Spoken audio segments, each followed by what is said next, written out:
Hello, Miss Aarons here for Chapter 6 lecture. Okay, last section we did talk about meiosis and what meiosis was. Meiosis is a cell division. It has 8 separate steps to it. It's the same steps as mitosis, but it doubles it. And it creates 4 haploid cells, which are going to be gametes, which are sex cells. So just an overview there for you. Today we are going to talk about Mendel and heredity. So, Mendel's research showed that traits are inherited as discrete units. Mendel laid the groundwork for genetics. And Gregor Mendel, he used traits that are distinguished characteristics that are inherited. Genetics is the study of biological inheritance patterns and variation. And Gregor Mendel showed these traits are inherited as discrete units. Many of Mendel's day thought the traits were blended, but he found out they weren't. He started off by looking at the patterns of inheritance. Mendel made 3 key decisions in his experiment. 1, he used purebred plants, and then he controlled the breeding, and then he took observations of 7 either-or traits. And the plants that he used was actually pea plants. Mendel used pollination to fertilize selected pea plants. The pea generation crossed to the produced F1 generation. Interpret that self-pollination process by removing the male flower plants. So he actually removed the male parts, and then he controlled the cross-pollination. So Mendel controlled the fertilization of these pea plants by removing the male parts, and then he fertilized female parts or pistils with the pollen from different pea plants. He allowed the results of the plants to self-pollinate. Among the F1 generation, all plants had purple flowers. The F1 plants were all heterozygous, which means the same. Among the F2 generation, some plants had purple flowers and some had white. So here we go. So we have the first generation, which he took and cross-pollinated. We have the pure white and the pure purple were pollinated to do the F1. And then we found all of them were just purple. Then the offspring allowed those to self-pollinate with F2. And this is the flowers that were produced. So you can see we have 1, 2, 3 purples and only 1 white. Mendel observed patterns in the first and second generations of his crosses. So this is what he looked at.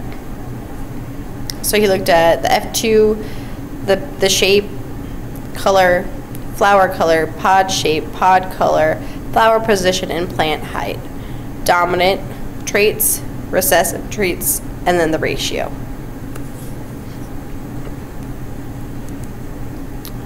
He drew up 3 important conclusions. Traits are inherited as discrete units. Organisms inherit 2 copies of each gene, 1 from each parent, and 2 copies segregate during gamete formation. The last 2 conclusions are called the law of segregation. So that's where it crossed over and one got the trait, the other one didn't. So these are heterozygous alleles. Now on to section 6.4, where we talk about traits, genes, and alleles. Genes are encoded proteins that produce a diverse range of traits. The same gene can be shown in many versions. A gene is a piece of DNA that directs a cell to make a certain protein. Each gene has a locus and a specific position on the pair of homologous chromosomes.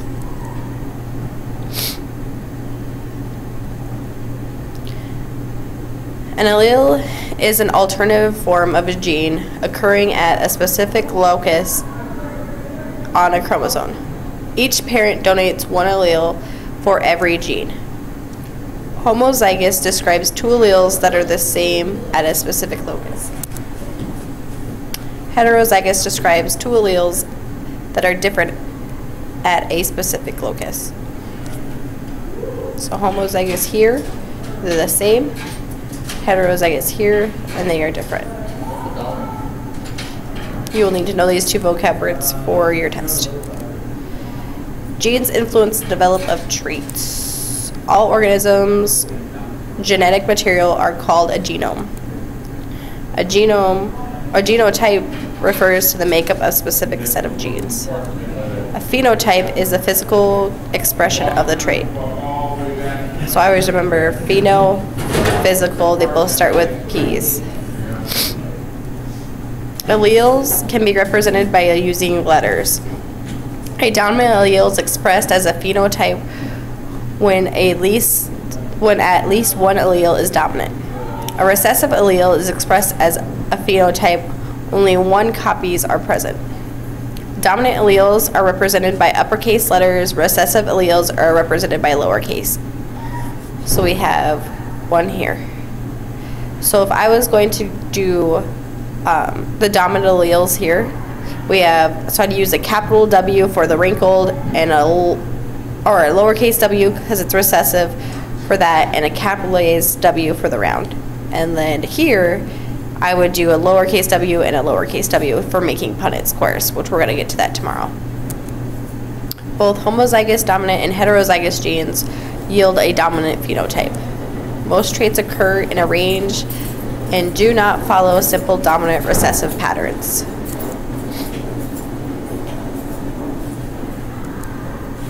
That is the end of the show. We will be doing a lab tomorrow that talks about probability, and we will be making Punnett squares as well.